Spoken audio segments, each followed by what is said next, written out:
In 1968, 4.5 years later, if he isn't assassinated, do you think he becomes president? Come on, Chris, don't tell me.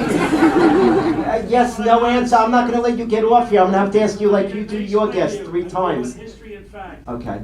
I think that night, it was a very close election in California. Much closer than he thought. When he was shot, they thought it would be 8 or some points, ended up being about 4.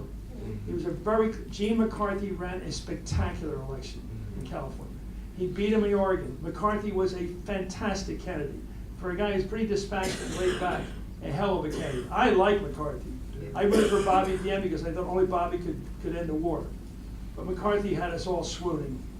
In New York, I remember McCarthy was enormously popular here, and that primary was going to come later. I'm not saying he would have beaten Bobby here, but it would have been one fierce fight. And Bobby said election night to Richard Goodwin, who was very close to McCarthy, had worked for him, he said, I've got to bring McCarthy in. We're not going to win without him. Because Dave Hackett, his roommate from college, high school, actually, said, we can't win if it's a 3-way race. Humphrey's going to beat us. Humphrey had all the machine guys, Jim Tate and Philly, Daley and all those people, all the machine guys were with him. I think that he said, well, McCarthy, we've been underestimating him, we got to show him respect, I got to say something nice about him, I don't know if he did, but then he said, let's offer him Secretary of State. So just like Jack had offered Adlai Stevenson Secretary of State, he wanted to offer him Secretary of State, on the condition he quit the race right then.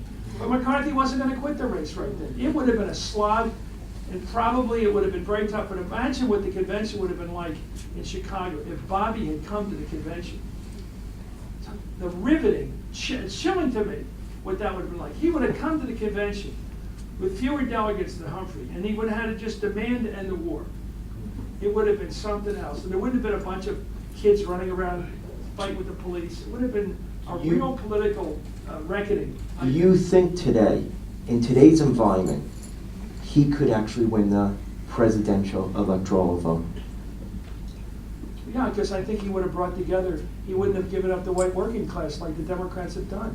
I'm sorry, they gave away the base of their party. They just did. And there's no, you give me the reason for it. Why they gave away all the ethnic people we grew up with and said, oh, you go work for, we got better people, we got other people who are going to vote for us. We're going to get the college graduates, the sophisticates, we're going to get Hollywood behind us.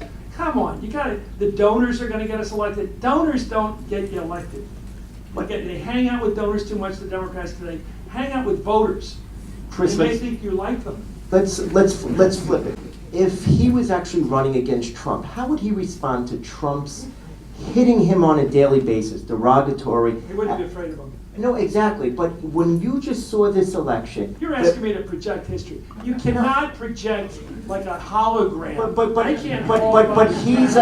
He's this moral. But he's a spirit. He would have been the opposite of Trump. But there wouldn't have been a Trump if it had gone this direction. It's been a bad trend for the Democrats. They've managed to win. I think Hillary ran an okay campaign, but only okay, and she was aiming for the college-educated women to win for her. Republican women. They didn't vote Democratic. She wanted to get the suburban, sophisticated women to vote for her. They ended up voting party. I'm sorry. It's not supposed to be that way, but she thought, but they didn't. They didn't come over. And the white working class tough guy in Erie and Scranton, those guys voted their resentment.